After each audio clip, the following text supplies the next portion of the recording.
Halo Sobat Masyarakatan, perkenalkan saya Taruna Tingkat 4 dari Politeknik Imigrasi dan Masyarakatan.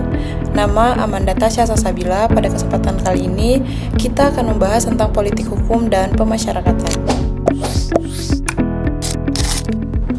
Baik, yang pertama kita akan membahas tentang politik.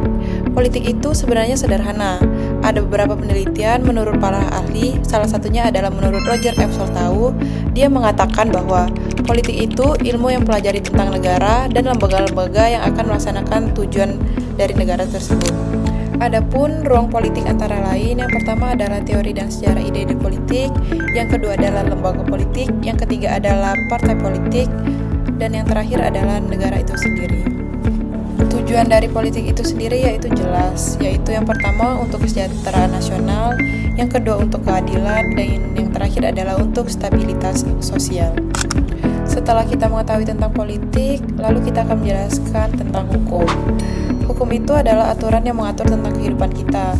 Menurut salah satu penelitian yaitu J. Van Kan, hukum adalah serumpun peraturan-peraturan yang bersifat memaksa yang diadakan untuk melindungi kepentingan orang yang ada di dalam masyarakat.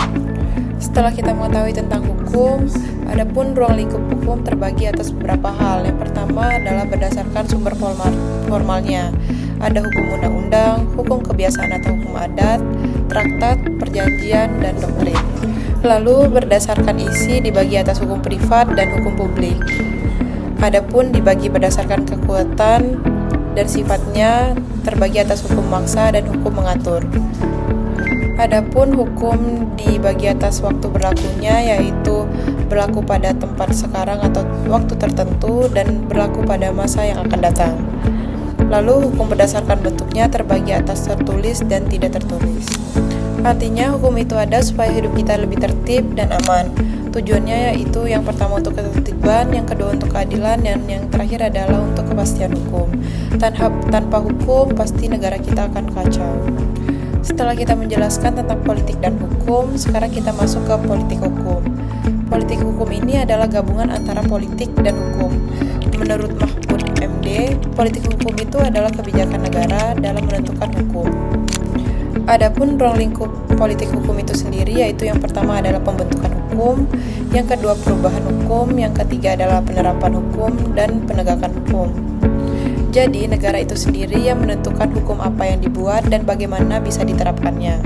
Tujuannya yaitu adanya politik hukum, yang pertama untuk mencapai tujuan negara, yang kedua untuk membangun sistem hukum, dan yang terakhir adalah mewujudkan keadilan sosial. Lalu setelah kita menjelaskan tentang politik hukum, kita akan menjelaskan tentang masyarakatan. Pemasyarakatan sekarang tidak bukan sekadar hanya penjara dan pembalasan. Pemasyarakatan ini adalah sebuah sistem untuk pembinaan dan lebih ke arah reintegrasi sosial. Artinya di sini narapidana dibina supaya bisa kembali ke masyarakat. Tujuannya adalah yang pertama untuk memperbaiki perilaku narapidana itu sendiri, yang kedua untuk mencegah kejahatan ulang, dan yang terakhir adalah mempersiapkan narapidana tersebut untuk dapat kembali ke masyarakat. Kita akan menjelaskan kepenjaraan pada masa Hindia Belanda. Dulu pada masa kolonial Belanda, penjara itu sangat berbeda dengan penjara yang kita lihat pada masa sekarang. Penjara digunakan sebagai alat kontrol. Narapidana diawasi ketat, bahkan dipaksa untuk bekerja. Tujuannya bukan untuk pembinaan, melainkan untuk hukuman, efek jera, dan kontrol kekuasaan. Lalu kepenjaraan pada masa kemerdekaan, yaitu pada tahun 1945 dan sampai dengan 1964. Setelah Indonesia merdeka, ternyata sistemnya belum langsung berubah. Masih banyak yang mengikuti sistem kolonial. Jadi, masih berfokus pada keamanan, belum kepembinaan. Ini disebut dengan masa transisi. Lalu kita lanjut kepada kepenjaraan pada masa Konferensi Lembang pada tahun 1964. Nah, pada hal ini, perubahan besar telah terjadi di Konferensi Lembang pada tahun 1964. Tokoh pentingnya sendiri adalah Dr. Soeharjo.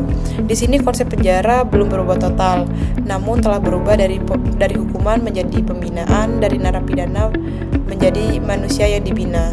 Dari Konferensi Lembang inilah awalnya lahir dari sistem pemasyarakatan. Lalu kepenjaraan pada periode tahun 1964 sampai dengan 1995. Setelah ini, sistem mulai berkembang, muncul program seperti asimilasi, remisi, dan pembebasan bersyarat. Puncaknya pada tahun 1995 dengan munculnya Undang-Undang Pemasyarakatan. Artinya sistem semuanya lebih jadi manusiawi.